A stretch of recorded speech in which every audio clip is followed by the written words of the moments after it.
My name is Eric Wiehlander and welcome back to my channel all about apps and gear in the Apple ecosystem. Today we're going to review the ProClip car mount for your iPhone. So these days there's so many great navigation and other apps to help you find where you need to go and avoid traffic and other hazards on the road. But looking at your cell phone, taking your eyes away from the road and what's in front of you is a really dangerous thing to do.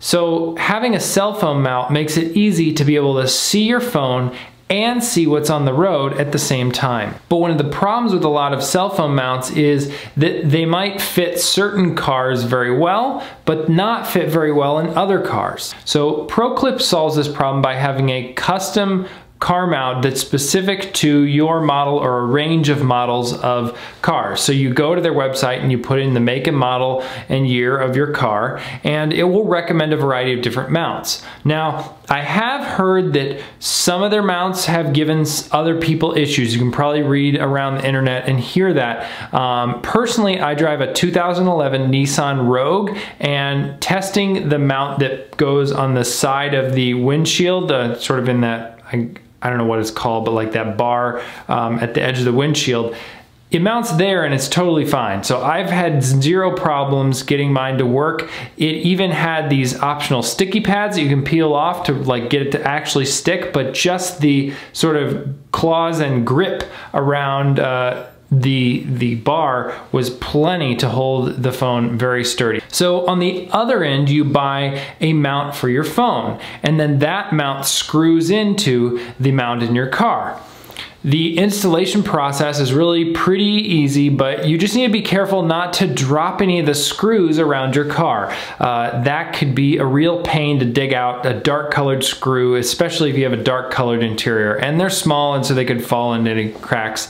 Thankfully, I was able to install mine without any problems, but it was definitely something I had to be aware of, as I don't want to drop or lose any of these screws. The cell phone mounts also, well, they fit a particular model of iPhone. They expand and contract to meet different case sizes. And the expanding and contracting is big enough that it can really support a variety of different phone models. You can also choose whether the phone mount has a power cable or not. I opted for the one with the lightning cable.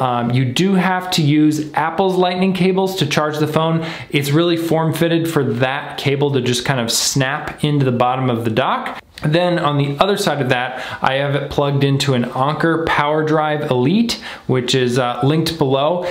It's just a simple USB car charger that plugs into the standard sort of legacy cigarette lighter, now just power port in a car. So in practice, I found using it very easy. It's really nice to have maps right there in your line of sight to see where you're going.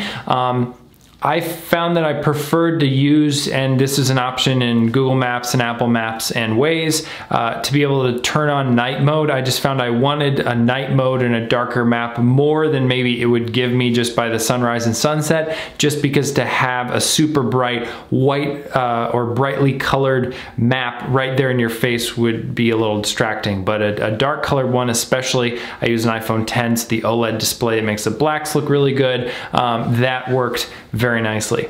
Depending on the mount you have and where it's placed in your car, your mileage may vary on this, but I found it completely close enough to be able to have speakerphone calls on my phone. My wife and I actually share a car, and she uses the system in the car with Bluetooth to connect her phone. So I don't have my phone paired with the car, and in that case then I just use speakerphone. It works fine. I also, in the same line of thinking, found it very easy to play podcasts on the phone's speakerphone. I use Overcast to listen to podcasts, and I would just play those and it would sound great, and being right there in the driver's seat and it's spoken word, not music, I could totally hear that just fine without having to worry about trying to plug my phone into the car's system. So if you like to listen to podcasts or take phone calls in your car, having a phone mount right there could really solve your problems if you, for whatever reason, don't want to connect your phone to the car stereo. I also found it very handy to use the Siri commands, When your phone's right there, it can hear you really well, and you can easily make commands to send a text message or look up anything else or do any kind of functionality that Siri would do for, let's say playing a podcast with the Apple Podcasts app, or getting directions with Apple Maps, or calling someone. So one of the biggest downsides of the ProClip system is its price.